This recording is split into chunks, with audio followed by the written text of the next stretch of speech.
देवरिया गांव में शंकर और सुमन ये पति पत्नी रहते थे। उनकी बेटी का नाम था मीना। वो रोज सुबह स्कूल जाती थी, शाम को घर लौटकर अपनी पढ़ाई किया करती।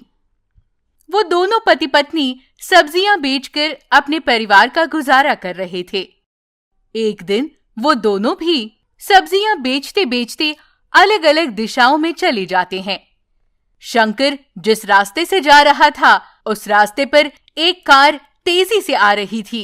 वो उस कार से टकराकर हादसे का शिकार बन जाता है। उसके दोनों पैर टूट जाते हैं। वहां लोग इकट्ठा होकर देख रहे थे। तभी सुमन वहां आ जाती है। इतनी भीड़ क्यों है, यूं सोच वो आगे जाकर देखती है। वहां शंकर को तड़पता देख, हाय राम, ये मेरे पति है। आप लोग यूं खड़े खड़े देख रहे हैं, कोई मदद कीजिए ना, यूं कहकर रोने लगती है। तभी डॉक्टर वहां आ जाती है। शंकर को अस्पताल ले जाती है। डॉक्टर उसका इलाज करती है, पर अफसोस शंकर के दोनों पैर काटने पड़ते हैं। तब से शंकर बिस्तर पर ही लेटा रहता था। सुमन अकेले ही सब्जियां बेचा करती थी। दिन बीत रहे थे। गांव वाले नई बीमारी के बारे में आपस में बातें कर रहे थे। वो सुनकर मीना, हाँ, इसीलिए हमारे स्कूल को भी छुट्टी दे दी है, उनसे कहती है। उतने में सुमन भी वहां आ जाती है। यूं सब कुछ बंद कर दिया तो हमारे जैसे लोग क्या काम करेंगे? काम नहीं होगा तो कमाएंगे क्या और खाएंगे क्या? तब वो लोग कहते हैं, कुछ देर सहूलत दी है लॉकडाउन में, उतने समय में हमें अपना व्यापार कर लेना होगा। यूं आपस में बातें करने के बाद सुमन मीना को लेकर घर चली जाती है। उस दिन मीना पूछती है, माँ, क्या सोच रही हो? सुमन जवाब नहीं देती। मीना कहती है, माँ, तुम मेरे बारे में सोच रही हो? चिंता मत करो, जो होगा देखा जाएगा। चिंता करने से क्या मिलेगा? बाबा को देखो, खुश रहते हैं ना वो। हमारी खुशी में ही उनकी खुशी है और उनकी खुशी में हमारी। तुम यूं दुखी रहोगी तो हम भी दुखी हो जाएंगे माँ। मैं तुम्हारे बाबा के बारे में ही सोच रही हूँ बेटा। कल से लॉकडाउन लगेगा। दिन भर घूमकर सब्जियां बेचने से थोड़े पैसे मिलते थे। अगर कल से थोड़ी देर के लिए ही बाहर जाना होगा, उतने समय में कैसे बेचूं सब्जियां? कौन खरीदेगा? कुछ समझ में नहीं आ रहा। मीना कहती है, माँ, चिंता मत करो, अड़ोस पड़ोस के लोग हमारे घर आकर भी तो सब्जी खरीद सकते हैं। अगले दिन से लॉकडाउन शुरू हो जाता है। सुमन कुछ देर सब्जियां बेचकर घर लौटती है। बाद में जिन्हें जरूरत होती है, वो लोग सुमन के पास घर पर आकर ही सब्जियां खरीदने लगते हैं। यूं सब्जियों का व्यापार चल रहा था। दिन बीत रहे थे। सुमन की तबीयत भी बिगड़ जाती है। शंकर की तबीयत तो वैसे भी ठीक नहीं थी। देखते देखते मीना की तबीयत भी बिगड़ जाती है। उन्हें कुछ समझ नहीं आता कि क्या हो रहा है। एक दिन पड़ोस के घर में रहने वाली शारदा सब्जियां लेने उनके घर आती है। सुमन भाभी, अरे ओ सुमन भाभी, सब्जियां हैं क्या? यूं पूछती है, पर अंदर से कोई जवाब नहीं आता।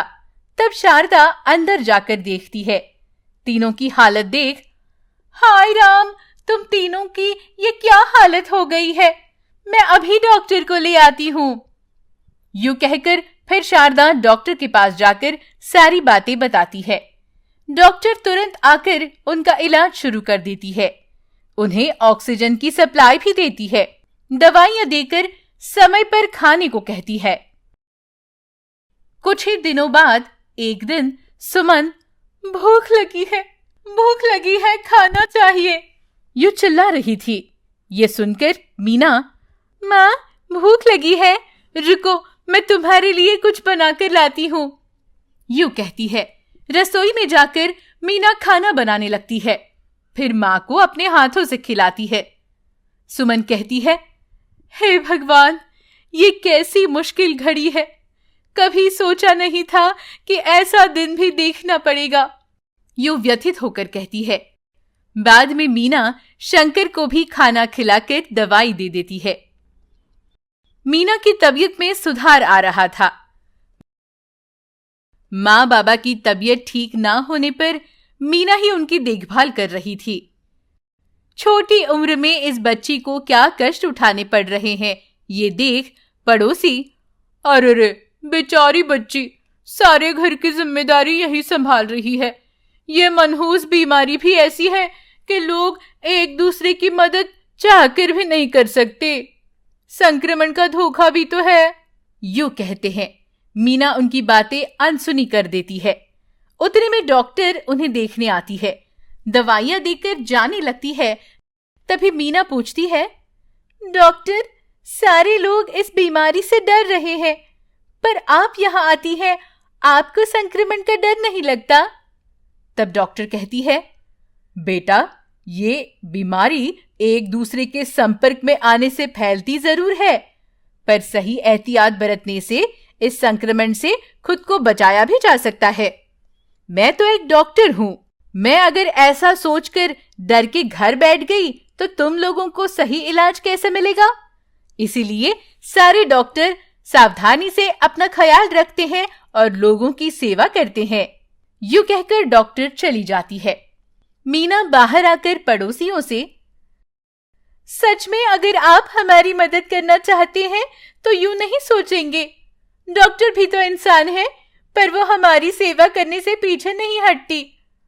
मैं आपको हमारी मदद के लिए बुला नहीं रही हूँ, फिर ये बताना चाहती हूँ कि अगर कोई असहाय गरीब दिखाई दे तो जरूर उसकी मदद कीजिएगा। यूं कहकर मीना घर में चली जाती है।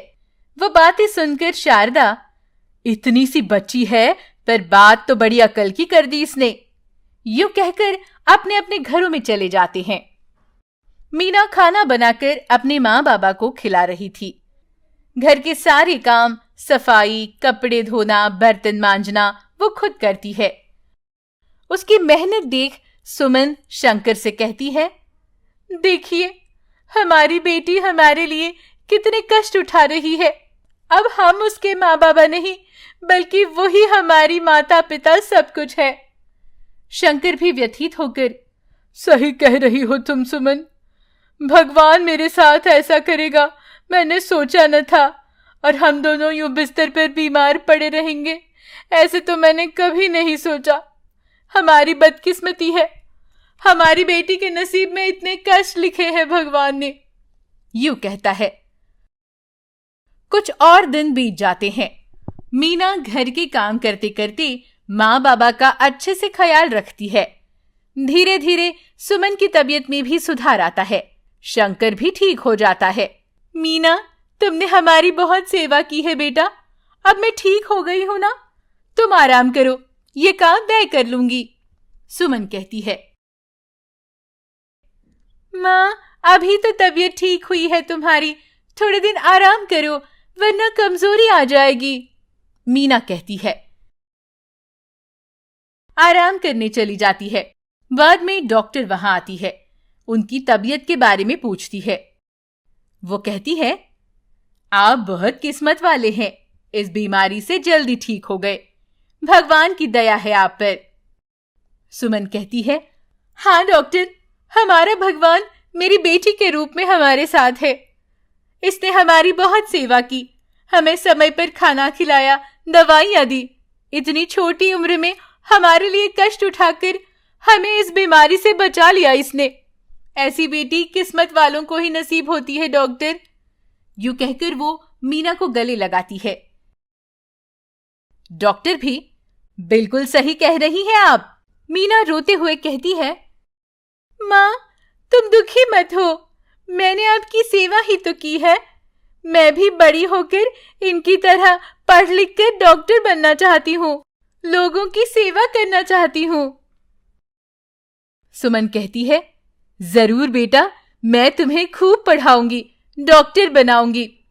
तब डॉक्टर भी, आपकी बेटी सचमुच बड़ी होशियार है, आप इसे आगे पढ़ाइएगा जरूर, यूं कहकर वहां से चली जाती है। शंकर भी मीना से, बेटा, मैं तुम्हारी पढ़ाई के लिए जो बन पाए करूंगा, तुम्हारी पढ़ाई के लिए घर भी बेचना पड़े तो कोई गम नहीं, पर तुम अच्छे से पढ़ना, डॉक्टर बनना, ठीक है ना? मीना भी, ठीक है बाबा, यूं कहती है। मीना अपनी माँ का घर के काम में हाथ बटाते हुए बाकी समय मन लगाकर पढ़ने लगती है। चेरापूंजी नाम का एक गांव था। उस गांव के लोग शहर जाने के लिए नदी का सहारा लेते थे और कोई रास्ता नहीं था। गांव में नदी पार करने के लिए नाव का इस्तेमाल होता था। रमन की अपनी एक नाव थी। वो लोगों को नाव में बिठाकर दूसरे किनारे शहर की ओर छोड़ता था और वापस गांव में ले आता था। उनसे मिले पैसों से ही वो अपना गुजारा कर लेता था। उसकी पत्नी शारदा शहर में अंजना देवी के घर काम किया करती थी। वो रोज रमन के साथ शहर जाती। अंजना देवी जितनी अमीर थी उतनी ही घमंडी भी। शारदा और रमन घर में दोनों ही रहते थे। उनकी संतान नहीं थी। उन दोनों को भी बच्चे बहुत पसंद थे, पर भगवान ने उन्हें ये खुशी नहीं दी। एक दिन शारदा रमन से, सुनते हो, जल्दी चलो, मुझे शहर जाना है। अंजना देवी की पोती आने वाली है। उसके लिए तरह तरह के पकवान बनाने हैं। मुझे जल्दी जाना है, उठिए ना। रमन कहता है, अरे इतनी जल्दी उठा दिया, सुबह के 4 बज रहे हैं। हाँ, जानती हूँ। मुझे वहां घर के सारे काम भी तो करने हैं, खाना भी पकाना है।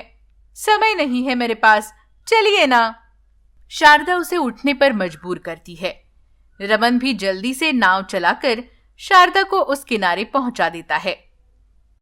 शारदा दरवाजा खटखटाती है। मालकिन, दरवाजा खोलिए, यूं कहती है। अंजना देवी दरवाजा खोलकर, अच्छा किया शारदा जो जल्दी चली आई। कल से बिजली नहीं है, पानी भी नहीं आ रहा।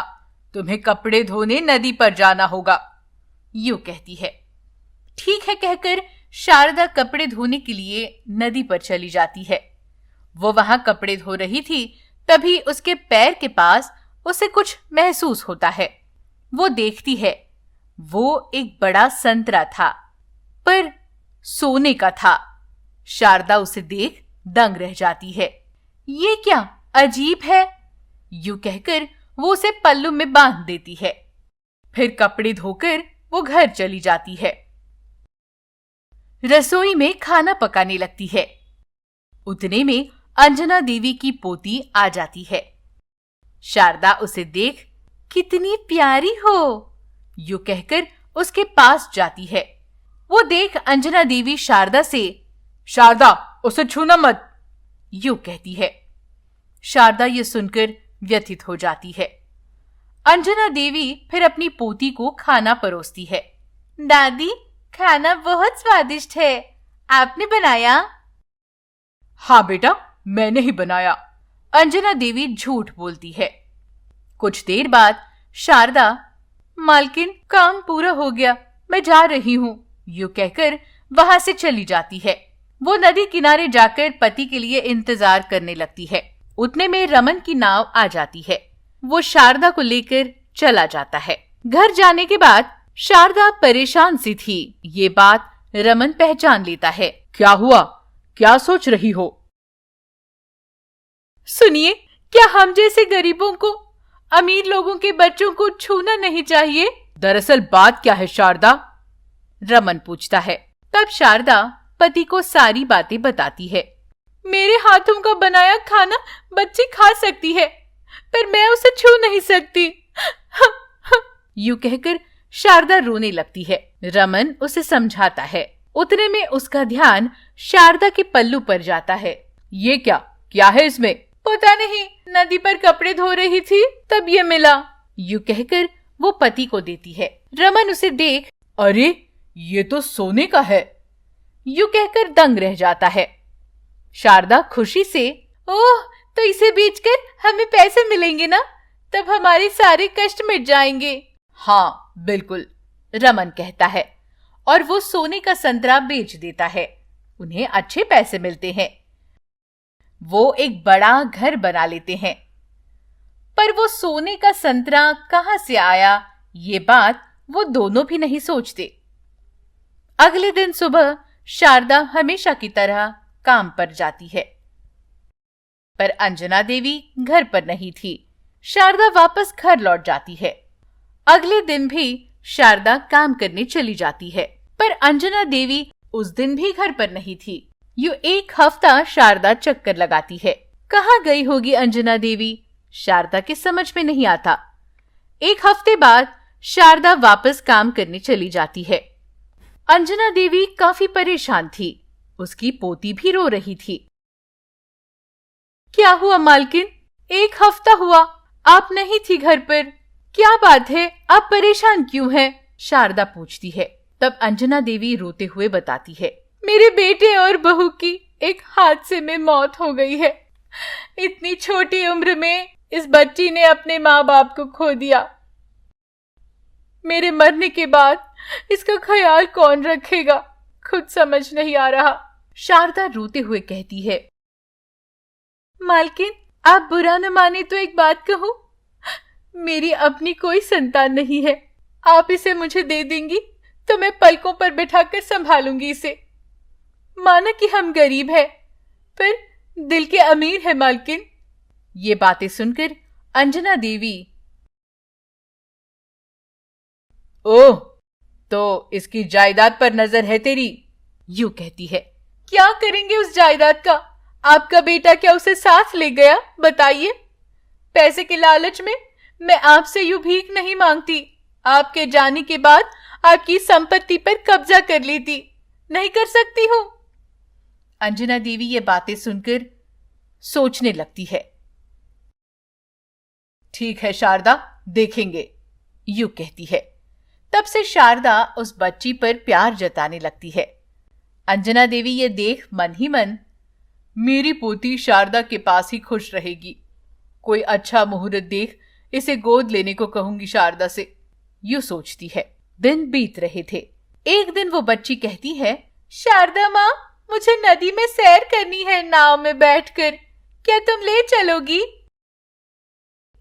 ओह, क्यों नहीं, मेरे पति ही नाव चलाते हैं, चलो अभी चलते हैं। यूं कहकर शारदा उसे नदी के पास ले जाती है। रमन उन दोनों को नाव में बिठाता है। तब वो बच्ची, बहुत दूर तक जाएंगे, यूं कहती है। रमन भी ठीक है कहकर नाव चलाते हुए दूर तक ले जाता है। तभी उन्हें एक बड़ा सा पेड़ दिखाई देता है। उस पेड़ पर सोने के संतरे लगे थे। वो तीनों भी अचरज से देखते हैं। तब उस पेड़ से आवाज आती है, शारदा, क्या हुआ? मैंने मदद की थी ना तुम्हारी। वो सोने का संतरा लेकर तुमने नया घर भी बना लिया। मुझे नहीं पहचाना? शारदा अचरज से, इसका मतलब उस दिन सोने का संतरा तुम्ही ने दिया था? तब वो मायावी पेड़, हां, मैंने ही दिया था। काफी दिनों से राह देख रहा था तुम्हें मदद करने की कई बार कोशिश की, पर क्या कुछ याद है तुम्हें? क्या कह रहे हो, मुझे तो कुछ याद नहीं है। तब वो पेड़, ये देखो, ये पक्षी है ना, मेरा दोस्त है। वो एक दिन उड़ते उड़ते तुम्हारे घर की तरफ आया था। उसे प्यास लगी थी, पर पानी नहीं मिला। वो वहीं गिर गया। तब तुमने उसे पानी पिलाया। वो पानी पीकर खुशी से लौट आया। उसने मुझे सारी बातें बताई। मेरे दोस्त की जान बचाई तुमने, इसीलिए तुम्हारी मदद करना चाहता था मैं। शारदा खुश होकर, अगर तुम मेरी मदद करना चाहते हो तो मुझे एक संतान दे दो, यूं कहती है। मायावी पेड़ उसे एक फल देता है। ये लो, ये फल खा लो, तुम जरूर मां बनोगी। ये सुनकर रमन और शारदा खुश हो जाते हैं। मायावी पेड़ कहता है, तुम्हें किसी भी चीज की जरूरत हो तो तुम यहां आ सकते हो, मैं तुम्हारी जरूर मदद करूंगा। ये सुनकर वो दोनों खुश हो जाते हैं। मायावी पेड़ को धन्यवाद देते हैं और वहां से लौट जाते हैं।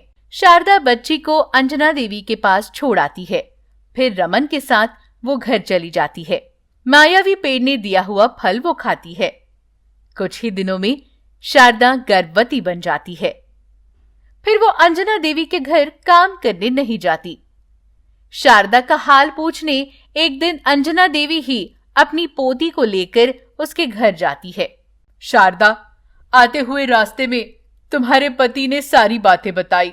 मायावी पेड़ ने तो तुम्हारी झोली भर दी, पर मेरी चिंता तो मेरी पोती के लिए है। मैं उसे तुम्हें गोद देना चाहती थी, पर अब तुम मेरी पोती को अपनी बेटी की तरह रखोगी, इस बात का भरोसा नहीं है मुझे। मालकिन, ये अब क्या कह रही है? मैं इसे भी अपनी बेटी की तरह ही प्यार करूंगी, मेरा विश्वास कीजिए, शारदा कहती है। अंजना देवी पोती को शारदा के पास ही छोड़कर घर चली जाती है। उस दिन से वो बच्ची भी शारदा और रमन को ही अपने माँ बाबा के रूप में स्वीकार करती है और उन्हीं के साथ खुशी से रहने लगती है। कुछ ही महीनों में शारदा एक प्यारे से बेटे को जन्म देती है। शारदा और रमन मायावी पेड़ को धन्यवाद देते हैं और वो चारों मिलकर खुशी से जीवन व्यतीत करते हैं।